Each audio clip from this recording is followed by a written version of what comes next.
Hello students, welcome back to my YouTube channel professor Shivam Tiwari. बात करेंगे आज आपके एसवाई बीकॉम सेमेस्टर 3 के मैनेजमेंट अकाउंटिंग का जो सीरीज चालू हुआ था उसमें #4 एंड लेक्चर नंबर 2 आपको प्रोवाइड कराया जा रहा है। #1 में आपको syllabus and paper pattern of management accounting बताया गया था। #2 में मींस आपको important questions of management accounting बताया गया था। 3rd में हम लोग ने इंट्रोडक्शन पार्ट के बारे में बात किया था कि आपका कैपिटल बजटिंग क्या होता है, कितने मेथड्स हैं एंड किस वे में आपको लेक्चर्स प्रोवाइड कराए गए हैं। जो स्टूडेंट्स ये वीडियो डायरेक्टली देख रहे हैं, इससे पहले जो हमारा लेक्चर था मींस लेक्चर नंबर 1 का वीडियो फर्स्ट आप देखेंगे, देन कॉन्सेप्ट पूरा क्लियर हो जाएगा। आज हम लोग कंप्लीट कर लेंगे आपका पेबैक पीरियड, मतलब A to Z जिस टाइप के मींस बेसिक से लेके स्टार्ट करेंगे एंड हार्ड लेवल तक जाएंगे।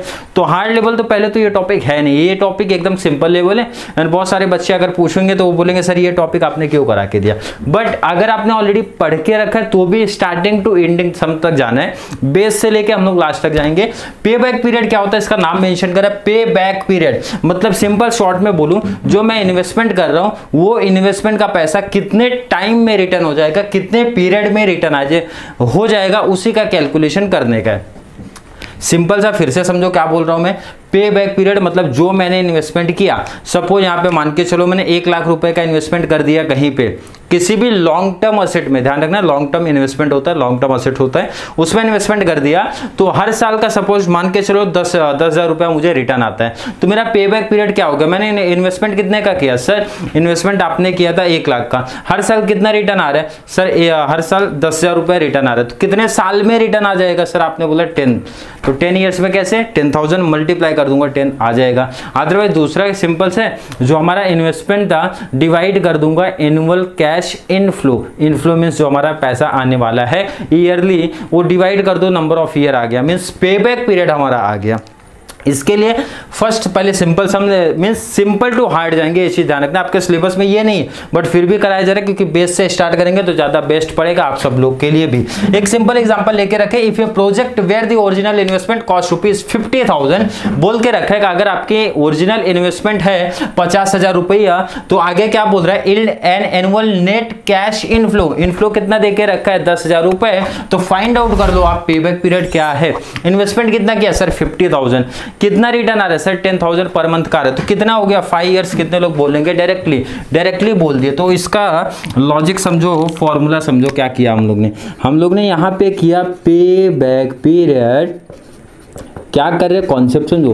पे बैक पीरियड कैसे फाइंड आउट किया, सर ये 50,000, सर ये 50,000 को डिवाइड दे दिया 10,000 से, 50,000 का इन्वेस्टमेंट था, 10,000 per month per year return आ रहा है, तो मतलब सर कितने साल में रिटर्न आ जाएगा, सर ये 5 साल में रिटर्न आ जाएगा, इट मींस 5 इयर्स में। हमारा पे बैक पीरियड कितना हो गया सर 5 इयर्स। अब यहाँ पे ध्यान से रखो, इसी के बेस पे फॉर्मूला खुद से आप बना सकते हो, क्या है 50,000 क्या था सर 50,000 तो हमारा ओरिजिनल इन्वेस्टमेंट है, तो मैंने लिख दिया ओरिजिनल इन्वेस्टमेंट डिवाइड बाय ये 10,000 क्या है 10,000 सर यहाँ पे देखे रखे एनुअल नेट कैश इनफ्लो, तो लिख दो ना भाई वहां पे नेट कैश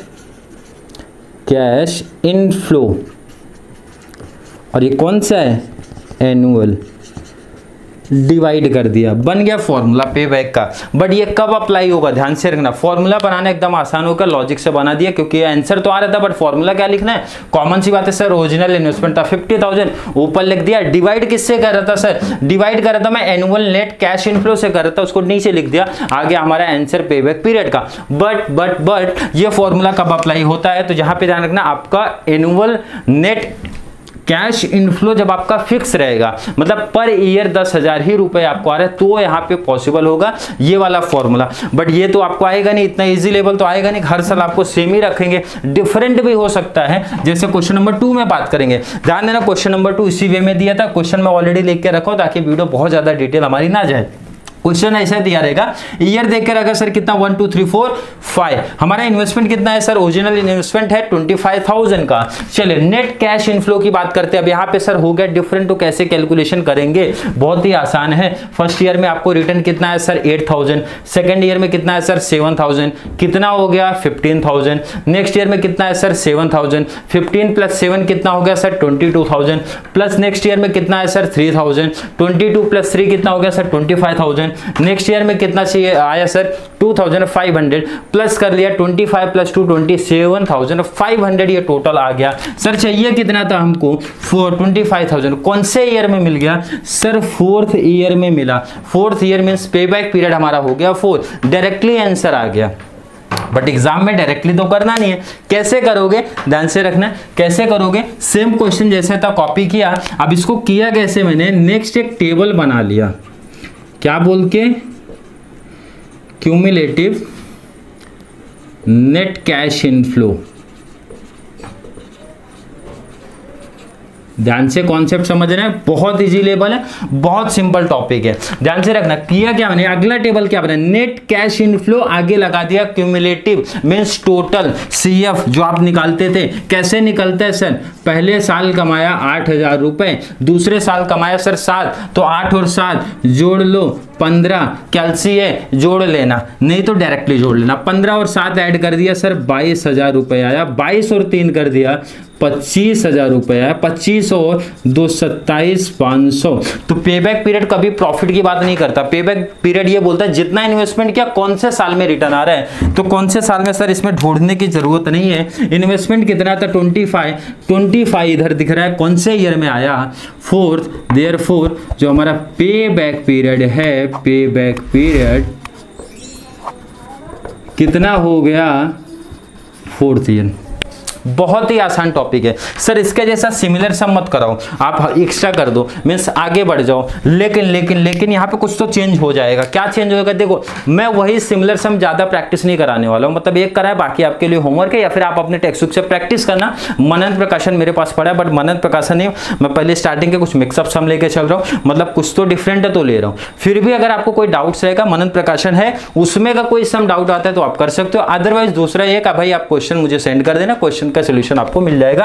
डाउट क्रिएट होता है तो ये मैंने बोला, बट वीडियो लास्ट तक देखोगे तो आई होप पेबैक पीरियड में कोई डाउट कंफ्यूजन आपको क्रिएट नहीं होने वाला है। थर्ड की बात करेंगे सर, क्या डिफरेंट है, सेम उसके जैसा ही तो लग रहा है। यहां पे बात करेंगे ईयर्स देके रखा है 1 2 3 4 एंड नेट कैश इनफ्लो देके रखा है 8,000 6,000 4,000 2,000। ओरिजिनल इन्वेस्टमेंट कितना है सर वो तो दिया ही नहीं है टॉपिक में, तो इसको लिखना भूल गया मैं, यहां पे लिख देता हूं ओरिजिनल इन्वेस्टमेंट 18,500। सर ये भी तो उसके जैसा ही होगा, बिल्कुल उसके जैसा ही होने वाला है। मीन्स हमारा अगला एक टेबल प्रिपेयर कर लो आप, क्या बोल के सर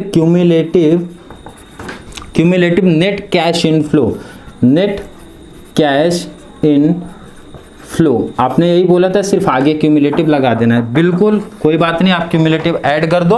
क्यूमुलेटिव जब ऐड करोगे आप, फर्स्ट ईयर का आपका दिख रहा है 8,000 तो मैंने लिख दिया 8,000, सेकंड दिख रहा है 6,000 तो 8 + 6 आप ऐड कर दोगे, 8 + 6 14,000, 14 + 4 18,000 एंड प्लस 2,000 कर दूंगा मैं 20,000। क्यूमुलेटिव में सर कोई डाउट नहीं, तो इसमें हम लोग इजीली फाइंड आउट कर सकते हैं। 18,500 था, 18,500 ढूंढा नहीं मिला, यही तो प्रॉब्लम क्रिएट हुआ, इसमें आपको आसानी से 25 का इन्वेस्टमेंट है, 25 मिला, ढूंढना नहीं पड़ा, बट यहाँ पे थोड़ी सी प्रॉब्लम क्रिएट हो गई है। तो इसका सोल्यूशन बता देता हूँ, बहुत ही आसान। कैसे करोगे ध्यान से देखो, सर हमको चाहिए कितना था 18,500, उससे पहले 18,000 दिख रहा है, हाँ सर दिख रहा है, कौन से ईयर में मिला सर 3rd ईयर में मिला, तो 3 प्लस ध्यान रखना उससे पहले का अमाउंट लिखा सर मुझे मिला 3rd ईयर में, बिल्कुल सही है। कितना है 18,000, चाहिए कितना सर 18,500। अब एक्स्ट्रा आपको कितना चाहिए सर 500 और मिल जाए तो बात बन जाए, 500 मिल जाएगा, बिल्कुल मिलेगा। कब मिलेगा, नेक्स्ट ईयर में। नेक्स्ट ईयर आपने कमाया कितना है, नेक्स्ट ईयर आपका एनुअल कैश इनफ्लो कितना था सर 2,000 रुपए, बट चाहिए कितना मेरे को 500 रुपए, तो अगले साल का जो आपका रहेगा वो रहेगा अपॉन में, क्योंकि आपको चाहिए कितना 500 सर, अपॉन में कितना आपको दिख रहा है 2,000 दिख रहा है, डिवाइड कर दूंगा, कैलसी यहाँ पे मेरे पास है नहीं, डिवाइड कर दो 0 0 0 0 तो वो अपोजिट डिवाइड होगा तो 0.25 आ जाएगा। आपके पास कैलसी है, डिवाइड कर लेना, यहाँ पे कैलसी नहीं है, मैथ्स का स्टूडेंट हो तो डायरेक्टली आंसर लिख रहा हूँ 0.25, final answer 3.25 years.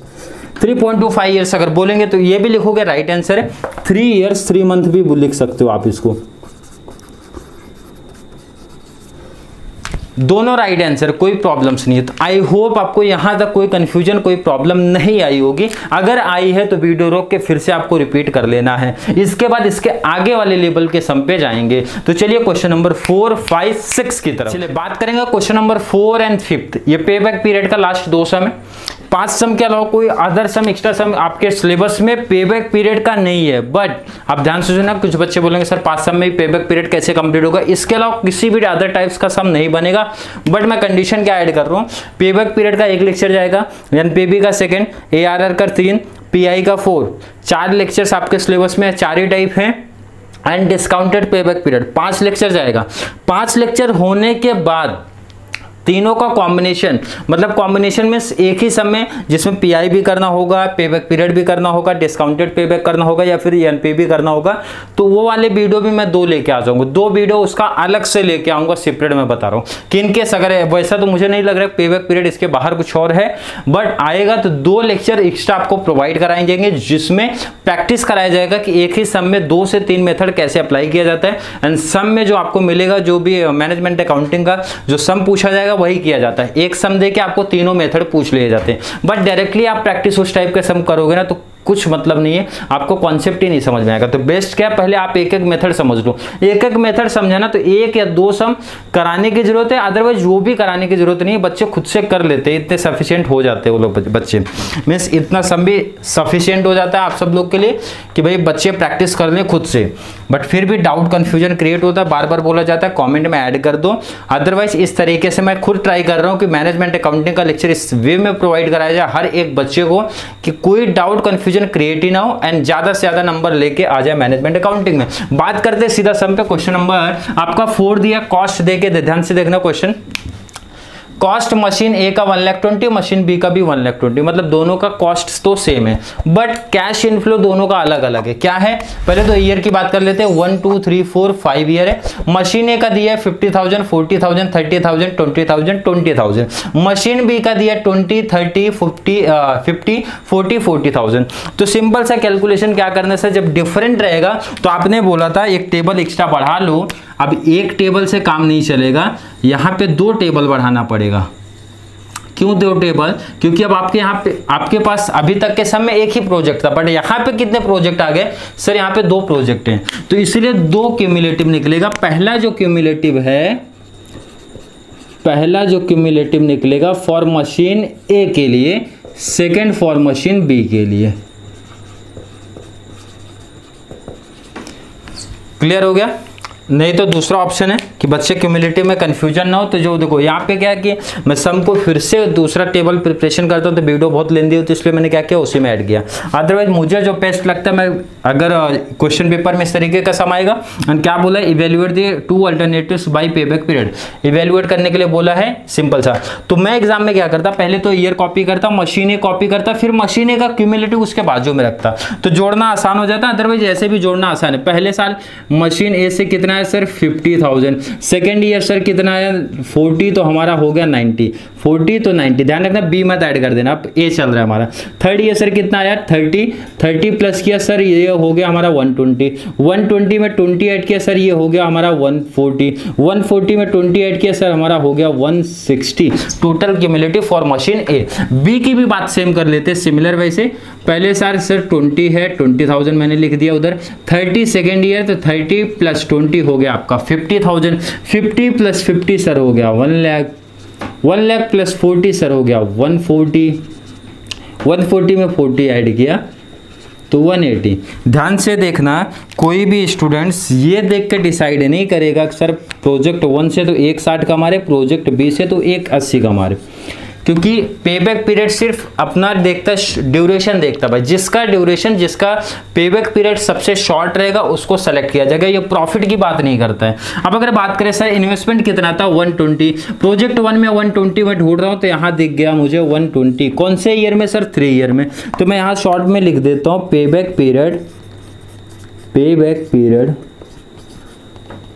For machine ए। किसके लिए, ध्यान से देखना है, फॉर मशीन ए के लिए। कौन से ईयर में सर 3 ईयर्स में।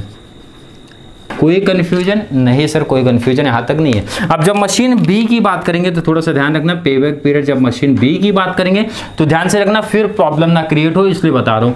120 सर यहाँ भी चाहिए, बट 120 डायरेक्टली नहीं मिला, बट ये मिला है 1 लाख। उससे पहले कौन से ईयर में मिला सर? 3 ईयर। 3 प्लस कितना मिला सर? 1 लाख। कितना चाहिए था? 1,20, मतलब 20 और चाहिए, तो 20 और चाहिए, तो यहाँ लिख दो आप 20 और अपॉन में। ध्यान से रखना, जितना एक्स्ट्रा चाहिए ऊपर रहेगा, डिवाइड मार दो नेक्स्ट ईयर में आपने कितना कमाया है। तो सर नेक्स्ट ईयर में बी मशीन ने तो 40, तो 40 डिवाइड मार दो, कैलसी आपके पास है तो 0.5 आ जाएगा। It means 3.5 years. क्लियर है? तो अगर पूछा जाए आपसे कि बेस्ट प्रोजेक्ट कौन सा, आपको बेस्ट प्रोजेक्ट कौन सा लगा, तो मैंने बताया पे बैक पीरियड हमेशा अपने शॉर्ट वाले को ढूंढता है, मतलब 3 साल वाले 3 इयर्स को सेलेक्ट करेगा। प्रोजेक्ट ए को सेलेक्ट करेगा, प्रोजेक्ट बी को नहीं, क्योंकि प्रोजेक्ट ए से पैसा जल्दी रिटर्न आ रहा है, 3 साल में रिटर्न आ रहा है, इसलिए ए को सेलेक्ट करेगा। क्लियर हो गया? हाँ सर क्लियर हो गया। यही सेम तो 5वें सम में भी दिया है। क्या दे के रखा सर? ईयर दे के रखा 1 2 3, बट प्रोजेक्ट यहाँ पे बदल गए। सर कितना प्रोजेक्ट है? 4। अरे 4 देने दो, 8 देने दो, 10 देने दो, कोई दिक्कत नहीं है, सब में सेम रूल चलेगा, सब में सेम रूल चलेगा। तो इतना तो कर ही सकते हो, ऐड कर दो, कितना प्रोजेक्ट है उतना टेबल आगे बढ़ा दो, बिल्कुल बढ़ा दो, कोई डाउट नहीं होना चाहिए, बिल्कुल जितने प्रोजेक्ट है बढ़ा दो। डायरेक्टली ध्यान रखना, शॉर्ट ट्रिक कोई यूज नहीं करेगा, क्योंकि बड़े नंबर्स के क्वेश्चन होंगे, तो ये मत सोचना कोई शॉर्ट में लिख दो, कुछ ऐसा कर दो, शॉर्ट ट्रिक में आंसर इसी सर दिख रहा है, तो नहीं। एग्जाम में प्रॉपर मार्क्स लेके आना 15 आउट ऑफ 15, तो पूरा प्रॉपर मेथड से करना पड़ेगा। अब जैसे ए का क्या करना पड़ेगा सर? ए का क्यूमुलेटिव मैं यहाँ कर देता हूँ, cumulative A B C D, आप लोग पूरा लिख लेंगे वहाँ पे टेबल में। क्यूमुलेटिव निकालने जा रहा हूँ, चलिए निकाल लेते हैं। क्यूमुलेटिव कितना? 5,000। सेकेंड ईयर कितना कमाया सर? 250, तो ऐड कर दो, आ गया सर। नेक्स्ट ईयर भी कितना कमा रहा है? मशीन ए ध्यान रखना, तो 250 मतलब 5,500। बी की बात कर लेते हैं, फर्स्ट ईयर कितना सर? 2,500। सेकेंड ईयर कितना सर? 2,500, इट मीन्स आपका सेम रहेगा। थर्ड ईयर कितना सर? फिर से वही है, तो 7,500। नेक्स्ट बात करेंगे सी मशीन, क्या बोल रहे हैं सर? 1,000। सेकेंड ईयर सी मशीन कितना सर? 2, तो हो गया 2 + 1 3, 3 + 6 9। डी मशीन की बात करते, पहले साल ही 5,000, second year and next third year. Clear? अब यहाँ पे ध्यान देना, आप कुछ बच्चे ढूंढ रहे होंगे सर इन्वेस्टमेंट तो दिया ही नहीं था, तो आगे कैसे कैलकुलेशन करेंगे? इन्वेस्टमेंट मैंने लिखा नहीं है, इन्वेस्टमेंट है, चारों प्रोजेक्ट का सिमिलर रखा गया है 1। अब यहाँ पे बोला कि आप बताओ सबसे मोस्ट प्रॉफिटेबल प्रोजेक्ट कौन सा है, रैंक किस बेस पे आप दोगे? रैंक देना है, रैंक यहाँ पे बोला है देने के लिए, तो रैंक किस बेस पे दोगे? पहले तो आप पे बैक पीरियड निकाल लो, पे बैक पीरियड आप निकाल लो। वहाँ टेबल ऐड नहीं कर रहा हूँ मैं, आपको एग्जाम में टेबल वहाँ पे ऐड करना है, आप यहाँ समझ लो, मैं यहाँ कर दे रहा हूँ पे बैक पीरियड, देन यहाँ पे आपका आ जाएगा रैंकिंग। क्लियर होगा? पे बैक पीरियड, रैंकिंग। पे बैक पीरियड निकालते हैं, चलिए ध्यान से देखना। आपको इन्वेस्टमेंट कितने का सर? 5,000, तो ए का क्यूमुलेटिव पहले साल ही आ गया, तो मतलब ये पहला पे बैक पीरियड आ गया। सेम डी का हो गया, डी का भी फर्स्ट आएगा, दो में कोई डाउट ही नहीं, यहाँ पे दिख रहा है, मैं कर दे रहा हूँ, दोनों का पहले साल ही तो आ गया इन्वेस्टमेंट। सेकंड की बात करूंगा तो सेकंड कब आ रहा है सर? सेकंड तो सेकंड में आ रहा है, मतलब ये सेकंड आएगा। प्रॉब्लम फिर से थर्ड के साथ हो गई, तो कुछ लोग तो निकाल लिए होंगे सर थर्ड कैसे निकलेगा, ध्यान से देखना। चाहिए कितना था? इन्वेस्टमेंट कितने का सर? 5,000 का। सेकंड ईयर उसने कितना कमाया था? सेकंड ईयर तक कितना कमाया था सर? 3,000। तो यहाँ पे मैं कर रहा हूँ साइड में 3,000 कौन से ईयर में? सेकेंड ईयर में। सेकेंड ईयर प्लस कितना कमाया था सेकेंड ईयर तक सर? 3,000। कितना और चाहिए सर? 2,000। नेक्स्ट ईयर मतलब नेक्स्ट ईयर कितना कमाया था? 6,000। 0 0 0 कैंसिल मार देना, तो 6.63 0.333 आ जाएगा। इट मीन्स 2.33 ईयर्स आ जाएगा, तो आप यहाँ पे लिख देना 2.33 ईयर्स आ जाएगा। चलिए ईयर पेबैक निकाल लिया, रैंक दे दो। तो रैंक सर किस बेस पे दिया जाएगा, कॉमन सी बात है, जो नंबर 1 रहेगा उसको नंबर 1 मिलेगा रैंक। तो 1 तो सर ये भी है, तो रैंक इसको मिलेगा 1, 1 ये भी है तो सर इसको भी मिलेगा रैंक 1। ध्यान देना दोनों जब सेम है तो दोनों को रैंक 1 ही मिलेगा। तो इसके बाद ये हो गया हमारा रैंक 2, ये हो गया 3rd। मतलब हमारा प्रोजेक्ट ए एंड डी को सेलेक्ट किया जाएगा, ए और डी का, क्योंकि पे बैक जो पीरियड है दोनों का 1 है। तो project A and D is more profitable.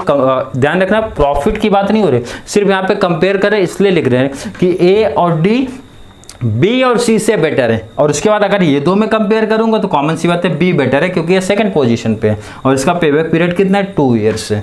तो पेबैक पीरियड यहां तक क्लियर है। तो इसके अलावा पेबैक पीरियड में कोई कॉन्सेप्ट नहीं है, फिर भी कंफ्यूजन क्रिएट होता है। जैसे मैंने बताया सब मेथड होने के बाद 1 से 2 लेक्चर मैं प्रोवाइड करा दूंगा सेपरेट कि किस टाइप के सम पूछे जाएंगे एंड कैसे मिक्सअप पूछा जाता है। सब मेथड को मिला के मतलब 2 से 3 मेथड आपके एग्जाम में आएंगे, तो 5 मार्क्स ऑलमोस्ट मिलेंगे। टॉपिक इजी है, टॉपिक आप सिर्फ को करना क्या है, प्रैक्टिस साथ में करते रहना है।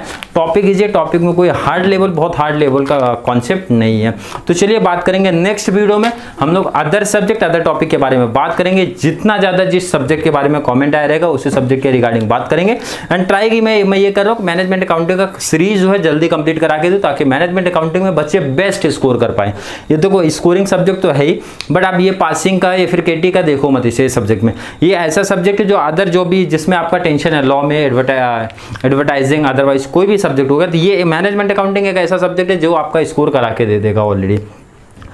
तो वीडियो थोड़ी सी भी हेल्पफुल लगती है तो अपने फ्रेंड सर्कल को ज़्यादा से ज़्यादा शेयर करना, कॉलेज ग्रुप में ज़्यादा से ज़्यादा शेयर करो, ताकि कॉमर्स के जो भी बच्चे हमारे 12th लेवल से लेकर ग्रेजुएशन लेवल तक सब बच्चों को इस चैनल के माध्यम से बहुत सारा बेनिफिट मिलता रहे। जब वीडियो आपको थोड़ी सी भी हेल्पफुल लगती है तो वीडियो को फर्स्ट लाइक करना है एंड अच्छे अच्छे कॉमेंट भी ऐड करना है।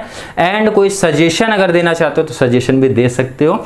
वीडियो कैसी लगती है वो भी कॉमेंट में ऐड करके बताना है। तो चलिए मिलते हैं नेक्स्ट क्लास में, तब तक के लिए थैंक यू सो मच।